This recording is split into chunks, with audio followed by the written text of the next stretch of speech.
जैसे बिलावल भुट्टो सिंध में उसकी हुकूमत है, क्या कर रहा है वहाँ पर सिंध में? कुछ भी नहीं है सिंध में। वो मैं खुद सिंध का रहने वाला हूँ। सिंध में यकीन करें लोग भूख से मर रहे हैं। लोगों ने अपने डकैतियाँ शुरू कर दी हैं, लोगों को मारना शुरू कर दिया, अगवा। मैं आपको वाक़या सुनाता हूँ। कश्मीर में लोगों को उठा लिया जाता है। ये कि आप पहले फ़र्क देखें कि हालांकि आपका मुल्क इतना वो नहीं है जितना ऐसे इंटरनेशनल लेवल पर डिवैल्यू किया जाता है और सारी चीज़ें इसके साथ हैं। आपके मुल्क जो आपका एक लेवल है ना, आपने उसको खुद नीचे गिराया है। ठीक है, आपके कंट्री में क्या नहीं है, मुझे सिर्फ आप ये बताएं। ये जब वहाँ जाते हैं क्यों नहीं इनको प्रोटोकॉल उस तरह का दिया जाता? क्यों नहीं दिया जाता? क्योंकि इनका इम्पैक्ट इनकी वजह से, हमारे मुल्क की सियासत की वजह से, हालात की वजह से हमारा एक इस तरह का इम्पैक्ट, एक इमेज बाहर जाता है कि वो उस तरह हमें नहीं ट्रीट कर पाते जिस तरह उन्हें करना चाहिए। यार पहली तो बात ये है कि अब जो कह रहा है कि अपनी जेब में से लगाता हूँ, अपनी जेब में से कोई नहीं लगाता। पहली तो बात ये है, ठीक है।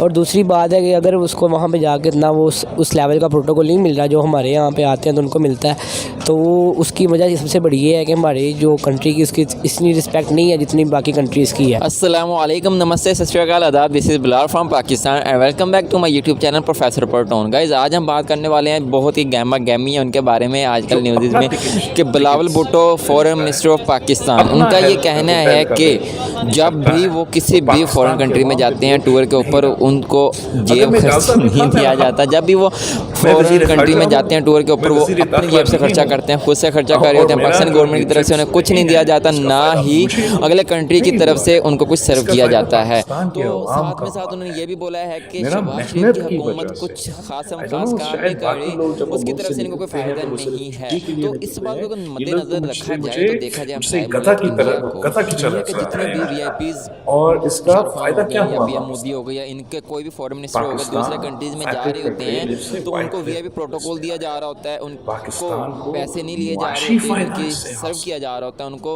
Y not Pakistan foreign minister of Pakistan VIP. आइए पाकिस्तानी आवाम से जानते हैं कि हमें इंटरनेशनल लेवल पर क्यों ऐसे कारस की नज़र से देखा जा रहा है। तो मेरे साथ रहिएगा, चलते हैं पाकिस्तानी लोगों की तरफ। अस्सलाम वालेकुम। वालेकुम सलाम। आपका नाम? अली। अस्सलाम वालेकुम। वालेकुम सलाम। आपका नाम? खालिद बलोच। अस्सलाम वालेकुम। वालेकुम सलाम। आपका नाम? मोहम्मद अली। अच्छा अली भाई, मेरा क्वेश्चन आपसे ये है कि पाकिस्तान के जो फॉरेन मिनिस्टर हैं बिलावल भुट्टो, उन्होंने स्टेटमेंट दी है कि मैं जब भी कोई बाहर के दौरे पे जाता हूँ तो मुझे पाकिस्तान गवर्नमेंट की तरफ से, शहबाज शरीफ की तरफ से कोई फ़ायदा नहीं दिया जाता, ना मुझे कोई बजट दिया जाता, मेरी जेब से लगाता हूँ, ना मैं उनसे मांगता हूँ।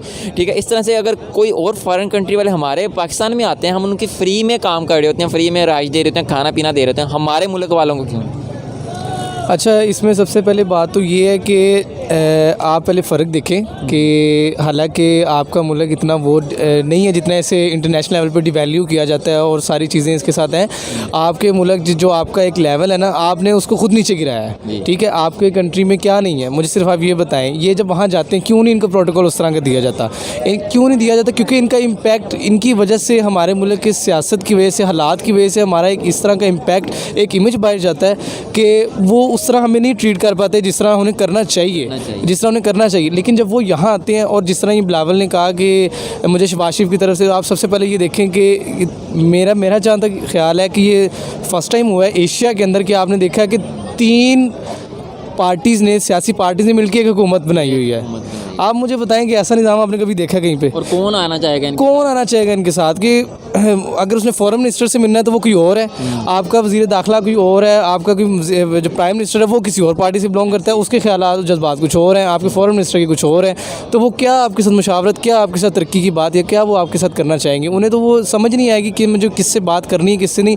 ऊपर से जो इंसान की एक शख्सियत होती है ना, मैं ये नहीं कह रहा हमने पीटीआई को सपोर्ट किया, ठीक है, I am a supporter of Imran Khan, ठीक है, उसने जो किया नहीं किया, जिस तरह भी है, हालात उस तरह के नहीं मिले, जिस तरह भी है नहीं है, जो भी है, लेकिन जब वो खड़ा होकर बोलता था ना यार, मैं कहता हूँ उसने वाकई उन 2 सालों के अंदर और कुछ नहीं, मैं कहता हूँ कम से कम पाकिस्तान का इम्पैक्ट और इमेज जो विजन बनाया ना बाहर की दुनिया के लिए, जो बाहर की कंट्रीज़ के लिए, उन्हें कम से कम पता चल गया था कि कोई वाकई कोई वज़ीर आज़म आ गया। एम ही तो नहीं यार, दूसरे बैरून मुल्क में जो सियासतें, वो तो एक अलहदा चीज़, बैरून मुल्क से बाहर जो सियासतें थी जो इसको ख़त्म करना चाहती थी, किसी इस वजह से ख़त्म करना चाहती थी। अब ये वहाँ पर पर्चियों के ऊपर लिखा बोलते हैं, तो फिर फ़र्क तो पड़ता है। एक आप कॉन्फिडेंट होकर बोलेंगे और एक आप पर्ची से लिखा बोलेंगे, फ़र्क पड़ेगा भाई। असल में ये मतलब हम एक बात को इसकी समझने की कोशिश करें तो इंडिया में आप हुकूमत देखें कि 10 साल से एक ही हुकूमत चल रही है। यहाँ पर किसी भी हुकूमत को अपना मुद्दत पूरी करने नहीं दिया जाता। इमरान खान की हो या नवाज शरीफ की, नवाज शरीफ को भी पहले उन्होंने हटा दिया जाता है और इमरान खान को भी पहले हटा दिया गया है। तो मसला ये, उनको हमारे ऊपर अब ट्रस्ट नहीं रहा। इंडिया पर उनको ट्रस्ट है कि भाई यहाँ एक हुकूमत चल रही है तो इसको चलने दिया जाएगा, तो इसलिए वो उसमें इन्वेस्ट करना चाहते हैं, उनकी इज़्ज़त कर रहे हैं, उनको फ़ायदा नज़र आ रहा है अपना। आप जैसे देखें ना कि जो यूरोपियन कंट्रीज़ हैं ना, वो उन पर इन्वेस्ट करते हैं जिनसे उनको फ़ायदा नज़र आ रहा हो। पाकिस्तान में उनको फ़ायदा नज़र नहीं आ रहा, इसलिए वो अपना ना टाइम ना पैसा किसी भी किस्म के बंदे पर इन्वेस्ट करेंगे। अगर मिसाल दे रहा हूँ, अगर इंडिया भी इसी तरह अनस्टेबल रहा ना तो उस पर भी इन्वेस्ट नहीं करेंगे। वो पाकिस्तान पर इसलिए इन्वेस्ट नहीं कर रहे क्योंकि यहाँ स्टेबिलिटी नहीं है। यहाँ हर महीने या हर साल के बाद हुकूमतें तब्दील हो जाती हैं। पंजाब में और हुकूमत है, KPK में भी और हुकूमत है, और इसी तरह फेडरल में और हुकूमत है। तो मेरे ख्याल से यही वजह है। यार पहली तो बात ये है कि अब जो कह रहा है कि अपनी जेब में से लगाता हूँ, अपनी जेब में से कोई नहीं लगाता। पहली तो बात ये है, ठीक है। और दूसरी बात है कि अगर उसको वहाँ पे जाके इतना वो उस लेवल का प्रोटोकॉल नहीं मिल रहा जो हमारे यहाँ पे आते हैं तो उनको मिलता है, तो उसकी वजह सबसे बड़ी ये है कि हमारी जो कंट्री की उसकी इतनी रिस्पेक्ट नहीं है जितनी बाकी कंट्रीज़ की है, ठीक है। और हमारी जो करेंसी है, देख लें यहाँ पे क्या सियासत का निज़ाम चल रहा है, कोई इतना कोई ख़ास नज़र नहीं आ रहा। हर बंदा, जो गरीब बंदा है वो गरीब से गरीब होता जा रहा है, जो अमीर है वो अमीर से अमीर होता जा रहा है। तो सियासत का कोई समझ नहीं आ रही कि 2-3 साल कोई टिक के लगाए, कोई सारे मिल के बैठ के इसको एक प्लान को तश्कील दे के फिर इसके ऊपर अगर काम किया जाए तो काफ़ी हद तक जो है मुल्क में बेहतरी आ सकती है। इंडिया के लोग कहीं भी जाते हैं उनको VIP ट्रीटमेंट मिल रहा है, हमें नहीं मिल रहा। तो इंडिया की तरक्की का क्या राज देखते हैं जो पाकिस्तान में नहीं इम्प्लीमेंट कर? सबसे पहले इंडिया में तरक्की का यही राज है कि मुझे जहाँ तक ये आइडिया है यार, देखें सबसे पहले वो हमारा हमसाया मुल्क है, ठीक है, उसकी आबादी हमसे 3 गुना ज़्यादा है, लेकिन वहाँ पे अब जो मर्ज़ी देख लें, सियासत देख लें, जिस तरह मर्ज़ी देख लें, जिस तरह हमारी सियासत का शोर डलता है ना, सेम उसी तरह है। लेकिन जब वहाँ पे कोई एक लॉ या एक मुतफिक फ़ैसला होना ना, तब वहाँ पे किसी सियासी पार्टी ने उसमें ये नहीं कहना नहीं हम नहीं मानते, उन्होंने कहना ठीक है, मुल्क के लिए बेहतर है, फ़ायदेमंद है, मुल्क तरक्की करेगा, ओके है, जाने दें आगे आप। वहाँ पे मसला तब डलना जब इलेक्शन है, वो हर कंट्री में होता है। आपने USA का हाल देखा क्या बना, जो बाइडन आया और जब ट्रम्प गया आपने देखा क्या सीन हुआ। वहाँ पे भी ये निज़ाम इस तरह ही है, ये चलता है, हर जगह चलता है, ये नहीं कि यहाँ पे उनकी। लेकिन हुकूमत देखी जाए तो एक 10 साल से मोदी की हुकूमत जा रही है। बिल्कुल ऐसी है। क्यों एक जा रही है? क्योंकि जो दूसरी वहाँ पे अगर पार्टीज़ हैं या तो वो उस हिसाब से चल नहीं पा रही हैं, अगर क्यों उन्हें वोट क्यों मिल रहा है? क्योंकि मुल्क के लिए कुछ कर भी रहे हैं, मुल्क के लिए कुछ कर रहे हैं, मुल्क के लिए कुछ कर रहे हैं। मोदी सारे कहते हैं मोदी ये मोदी वो, उसको छोड़ें यार। मैं कहता हूँ मोदी ने ना नवाज शरीफ से ज़्यादा अपने मुल्क में काम किया। इसने सड़कें बना दी हैं, ठीक है, नो डाउट, हम शायद उसी की सड़क पे खड़े हैं बनी, लेकिन खाली ये काम नहीं होता। आपको एक कुर्सी दी गई है, आपको एक रुतबा दिया गया, तो इसका मतलब ये नहीं है कि आप सिर्फ सड़कें बना दें।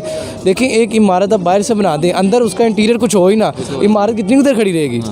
उसका एक्सटीरियर पे काम किया, इंटीरियर पे किया नहीं है, तो इमारत तो ज़्यादा देर नहीं खड़ी रहेगी। दोनों में मेन डिफरेंस क्या देखते हैं? किस में? पाकिस्तान और इंडिया में एजुकेशन का देखते हैं। सबसे बड़ा मसला ही एजुकेशन है। मैं खुद इंटर का स्टूडेंट हूँ, ठीक है, और रिसेंटली हमारे अभी पेपर हुए हैं, और आपको पता है कि पिछले 3-4 सालों से कोविड की वजह से भी कितना तलीमी निज़ाम डिस्टर्ब हुआ है। इसी तरह बच्चे पास होते गए हैं और ये वो, और अभी तक स्टिल यही निज़ाम चल रहा है। रिश्वत, आप इतने बड़े बड़े इदारों की तो आप बात छोड़ दें, जब तलीमी इदारों तलीम जैसे शोबों में आपकी रिश्वत लगेगी और पैसे लग के बच्चे आगे डिग्रियाँ, जितनी भी डिग्री हैं सारी पैसों से हैं, तो फिर आप बताएं कि वहाँ पे कौन मेहनत करेगा? इंडिया में क्यों है? क्योंकि सारे मेहनत कर रहे हैं, ठीक है, वहाँ पे लगती है, वहाँ पे भी रिश्वत लगती है, लेकिन वहाँ अगर रिश्वत लगती है तो वहाँ मेहनत भी बहुत है। आप देख लें, माइक्रोसॉफ्ट देख लें, आप लोग ई-कॉमर्स देख लें, हर जगह पे इंटरनेट पूरा समझ लें कि एक तरह से ना इंडिया ने संभाला हुआ है। अब आने वाले दौर में देख लीजिएगा, और 3-4 सालों की बात है, ये माइक्रोसॉफ्ट सारा इंडिया के अंदर आ जाना है। तो हालात बेहतर कैसे हो सकते हैं पाकिस्तान? यार ये तो ना, अब जिसे कहते हैं ना, अब हम बिल्कुल भी जिसे कहते हैं ना, सिर्फ अल्लाह से उम्मीद है। अब और कोई बंदा नहीं रह गया। वैसे यहाँ पे एक बंदा उठा था, उससे इन्होंने इस तरह का चुप करवाया है कि वो बेचारा बंदा, वो भी क्या करे बेचारा। चलें, जो भी उसे कहें, उसके मुखालिफ भी बहुत हैं, उसके साथ भी बहुत हैं, माना उसने भी गलत काम किए होंगे, सही कौन नहीं करता, सारे करते हैं, लेकिन कुछ बेहतर सोच के वो आया था, तो उसे टाइम देना चाहिए था, लेकिन अब नहीं दिया। Simple is that. लास्ट में यही है कि जी, एक कहावत है कि जिस तरह की आवाम होती है ना, उसी तरह के उन्हें हुक्मरान मिलते हैं। ये वजह, ये जो इन्होंने बोला है कि मुझे नहीं दिया जाता बजट, क्या इसमें कितनी हकीकत हो सकती है? यार ये मेरे ख्याल से बेतुकी बातें हैं। आप खुद समझें कि वो ये नहीं कह रहा कि नहीं दिया जाता, वो कह रहे हैं कि भाई मैं खुद नहीं लेता। क्यों भाई खुद आप नहीं लेते? आप लें, आप अच्छा काम करें तो हमें मसला नहीं है इतना, मतलब कर्जा उतार दो। कर्जा उतार दें। अगर आपके पास इतना ज़्यादा है तो आप आके हमारा कर्जा उतार दें, या हमारे ऊपर मतलब जो पाकिस्तान के हालात हैं उनको बेहतर करने में कोशिश करें। जैसे बिलावल भुट्टो सिंध में उसकी हुकूमत है, क्या कर रहा है वहाँ पर सिंध में? कुछ भी नहीं है सिंध में। वो मैं खुद सिंध का रहने वाला हूँ। सिंध में यकीन करें लोग भूख से मर रहे हैं। लोगों ने अपने डकैतियाँ शुरू कर दी हैं, लोगों को मारना शुरू कर दिया, अगवा। मैं आपको वाक़या सुनाता हूँ। कश्मीर में लोगों को उठा लिया जाता है, उनसे पैसा मांगते हैं। तो भाई आप कश्मीर में इन्वेस्ट करें, सिंध में इन्वेस्ट करें। आप ये काम ना करें कि खुद अपने होटल के बिल दें या ये आप हमसे ले लें। जो हम टैक्स देते हैं हमारा पैसा कहाँ जाता है? हम इतना अगर आप लोग ये करें ना, हमारे तालीम पर ख़र्चा हो रहा है ना, हमारे पाकिस्तान के इंफ्रास्ट्रक्चर पर ख़र्चा हो रहा है, तो हमारा पैसा कहाँ जा रहा है? या तो सीधी सी बात बता दें कि आप करप्शन कर रहे हैं। अगर करप्शन नहीं कर रहे, इसमें भी नहीं ले रहे, तो हमारे पैसे का जवाब दें। भाई हम जो टैक्स देते हैं, या तो हमें बोल दें कि आप टैक्स ना दें, हम नहीं देंगे, फिर हम मान सकते हैं कि भाई आप लोग अपने खर्चे से अगर मुल्क चला रहे हैं तो सही है। आपने सर बात की कि इंडिया तरक्की कर रहा है सियासी निज़ाम का, ठीक, क्या चीज़ देखते हैं कि कैसे वो तरक्की कर रहा है? कौन से ऐसे मजबूत पुख्ता इरादे हैं? ब्रो भाई असल में मसला ये है कि इंडिया एक विजन है उनके पास कि हमने किसके साथ सही, उनका विजन ये है कि हमने सबसे सही ताल्लुकात 40 साल आगे देख रहे हैं। और हम ये है कि हम दिनों के हिसाब से चलें। आज के दिन के पैसे आ गए तो मुल्क चल गया, कल देखा जाएगा।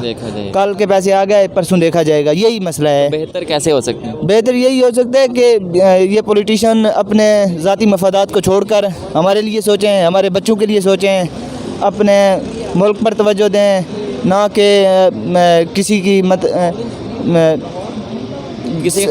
के खिलाफ कुछ भी ना करें। अपने मुल्क पर तवज्जो दें, इंशाल्लाह पाकिस्तान बेहतर। आदम कोई और है, चला कोई और रहा है, पीछे कोई पार्टी और है, हर बंदा यानी कि खा रहा है, आगे कुछ नहीं कर रहा। अच्छा सर, आप देखते हैं कि हमारा हमसाया मुल्क है इंडिया, तो वो दिन ब दिन उसकी इकोनॉमी बढ़ती जा रही है, जीडीपी उनकी बढ़ती जा रही है, टेक्नोलॉजी के लिए ऐसे वो आगे जा रहा है। उसको अगर हमसे रिलेट करें तो कौन से ऐसे उसमें अच्छे पॉइंट्स हैं जो हमें नहीं हैं? यार देखें, करप्शन हर जगह पे होती है, ठीक है। बात है कि वो अगर मान लेते हैं कि वो करप्शन भी करते हैं, ठीक है, अगर करते हैं ना, लेकिन वो लगा भी रहे हैं आगे से, ठीक है। वो समझ लें कि वन साइडेड नहीं कर रहे। हमारा यहाँ पे वन साइडेड काम चल रहा है, सिर्फ खा ही रहे हैं, आगे कुछ नहीं कर रहे, ठीक है। और किसी को खाता देख भी नहीं रहा ना कोई, कि अगर ये मेरे से ऊंची सीट पे बैठ गया तो देखें ना, कुर्सी की पावर है ना, कुर्सी की। वहाँ देख लें आप कितनी देर से एक ही चल रहा सिस्टम, निज़ाम चल रहा है, इस वजह से उनकी इज़्ज़त हमारे से ज़्यादा बढ़ रही है अब, ठीक है। तो हालांकि हमारी इज़्ज़त उनसे काफ़ी ज़्यादा बेहतर थी, लेकिन देखें ना कि जिससे कहते हैं ना कि जिस तरह एक बंदे की जब इज़्ज़त कम हो जाती है, उसको फिर दोबारा बहाल करने के लिए बड़ा एक टाइम चाहिए, एक निज़ाम चाहिए, उसको दोबारा उस लेवल पे लाने के लिए। इसके अलावा सियासी निज़ाम के अलावा कोई एजुकेशन फैक्ट देखते हैं दोनों में डिफरेंस? हाँ, ज़ाहिर सी बात है। अभी देखें ना, यहाँ पे हर जगह पे यहाँ पे तो रिश्वत चलती है, हर जगह पे। आप तलीमी निज़ाम देख लें, आप कानूनी काम की देख लें, रिश्वत आपकी जेब में पैसे हैं तो आप हर जगह पे अपनी जो है ना हुक्मरानी कर सकते हैं। अगर आपकी जेब में पैसे नहीं है तो आप वहाँ पे ज़ीरो है। अब बच्चे दे लें, यहाँ पे पेपर देने जाते हैं, 2000 रुपया 3000 रुपया पेपर का लगा के, तो चलो जी पेपर हो जाता है। वो क्या तलीमी निज़ाम डाउन ही जा रहा है, ज़ाहिर सी बात है। वही बच्चा जब कल किसी अच्छी सीट पे बैठेगा, उसको क्या पता है कि मैंने क्या करना है क्या नहीं करना। हालात बेहतर कैसे हो सकते हैं? हालात बेहतर ऐसे हो सकते हैं कि ये जो है ना एक का करके फिर चलें, यानी कि एक यूनिटी बना के उसके हिसाब से चलें, फिर काफ़ी हद तक बेहतरी आ सकती है। बहुत शुक्रिया जी। पाकिस्तान जिंदाबाद। पाकिस्तान जिंदाबाद। बहुत शुक्रिया। बस बहुत शुक्रिया। जी, तो नाज़रीन शामिल कराम, ये थे पाकिस्तान लोगों के रिव्यूज़। उन्होंने बताया, उन्होंने अपने अपने रिव्यूज़ दिए। उम्मीद करता हूँ आप लोगों को ये वीडियो पसंद आई होगी। पता चला होगा कि कोई चीज़ें आप नहीं जानते थे, कुछ चीज़ें लोग अपने रिव्यूज़ देते हैं, जो गलत होता देखते हैं उसके लिए मशवरा देते हैं कि ऐसा करना चाहिए। उम्मीद करता हूँ आप लोगों को वीडियो पसंद आई होगी। और नेक्स्ट वीडियो देखने के लिए चैनल को सब्सक्राइब कर दीजिएगा, लाइक कर दीजिएगा, बेल आइकन ज़रूर दबाइएगा। तो आज के लिए इतना ही, दीजिए इजाज़त, अल्लाह हाफिज़।